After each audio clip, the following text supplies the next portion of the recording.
Vote کے معاملے میں، رائے کے معاملے میں سب سے پہلی دھاندلی یزید نے کی، اور اس نے دولت کے ذریعے سے افراد کو اپنا حامی بنانے کی کوشش کی اور حمایت حاصل کرنے کی اس نے کوشش کی، اور جہاں کہیں اس کی دولت کام نہ آئی تو وہاں جبر کے ذریعے سے اپنے گورنر ابو ابن زیاد جو ہے وہ اس میں ایک بہت بڑی مثال بنتا ہے۔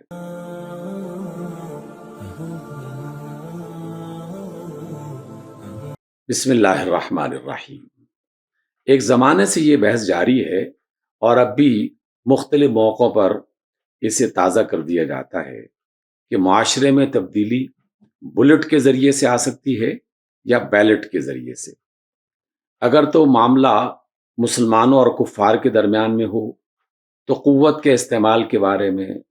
اور بلٹ کے استعمال کے بارے میں سوچا جا سکتا ہے، غور کیا جا سکتا ہے، اور آقا رحمت علیہ الصلوۃ والسلام کی حیات طیبہ بھری پڑی ہے بے شمار ایسی غزوات اور سرایا کہ جس میں باقاعدہ قوت کا استعمال کیا گیا، مارکہ حق و باطل میدان میں ہوا، لوگ شہید ہوئے، لوگوں نے قتل بھی کیے، اور بے شمار مارکے اس کے حوالے سے ہمارے سامنے آتے ہیں۔ لیکن اسی اللہ نے اور اس کے رسول صلی اللہ علیہ وسلم نے ہمیں یہ بھی بتایا ہے، معاملات اگر مسلمانوں کے درمیان میں ہوں، ان کے باہمی اختلافات ہوں، ان کے باہمی جو ہے وہ معاملات طے کرنے ہوں، تو پھر مشورہ، اپنی رائے کا صحیح استعمال، ایک دوسرے کو قائل کرتے ہوئے ان معاملات کو سلجھانے کی کوشش، اسے ہی پسند کیا گیا ہے، اور یہ سلسلہ جو ہے وہ بڑھتے بڑھتے بیلٹ کی صورت اختیار کر گیا۔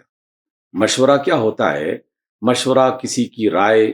یا تو براہ راست پوچھی جاتی ہے یا کسی علامتی بنیاد پر جاننے کی کوشش کی جاتی ہے کہ فلاں بندے کی رائے کیا ہے۔ دیکھیے، جب بھی مشورے اور بیلٹ کی بات ہوگی تو اس کے لیے چند بنیادی شرطیں ہیں۔ سب سے پہلی اور بنیادی شرط یہ ہے کہ جس فرد کو بھی رائے دینے کا حق دیا جائے وہ باشعور ہو، اپنی قوم کا وفادار ہو، اللہ تعالیٰ سے اس کی وفا اور اس کے رسول صلی اللہ علیہ وسلم اس کی وفا کسی شک و شبے میں نہ ہو،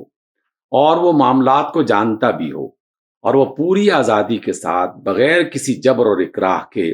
اپنی رائے دے، چاہے وہ ووٹ کی شکل میں دے یا کسی گفتگو کی شکل میں دے۔ ہم نے جو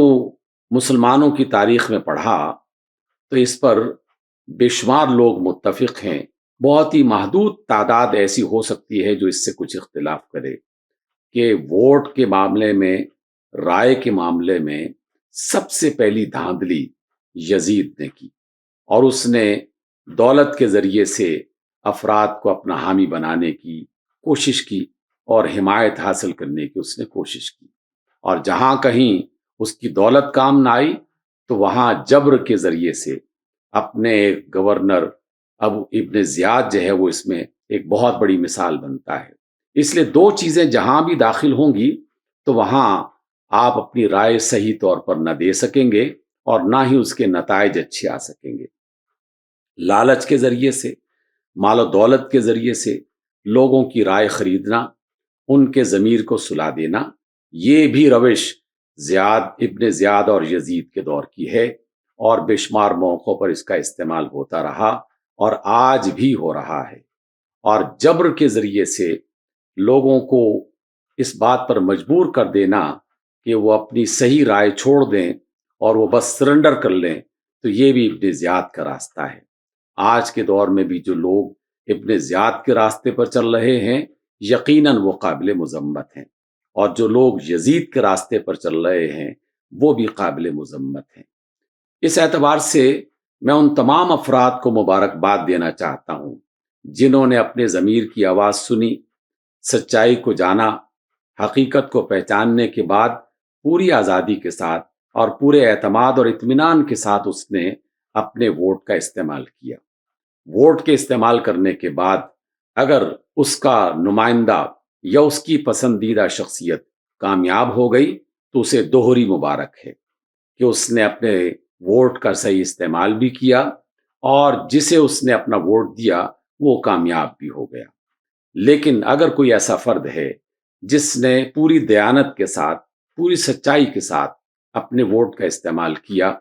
نہ کسی لالچ میں آیا، نہ کسی جبر میں وہ مبتلا ہوا اور خوف کا وہ شکار ہوا، لیکن اس کا نمائندہ کامیاب نہیں ہو سکا، تو ایسا شخص اللہ کے ہاں کامیاب لوگوں میں شمار کیا جائے گا، کیونکہ اس نے حق جانا اور سچائی کی اس نے حمایت کی۔ اور یہی ہماری ذمہ داری ہے کہ ہم میدان میں اتر کر سچ کا ساتھ دیں اور دیانت کو آگے بڑھانے کی کوشش کریں، انصاف کے لیے،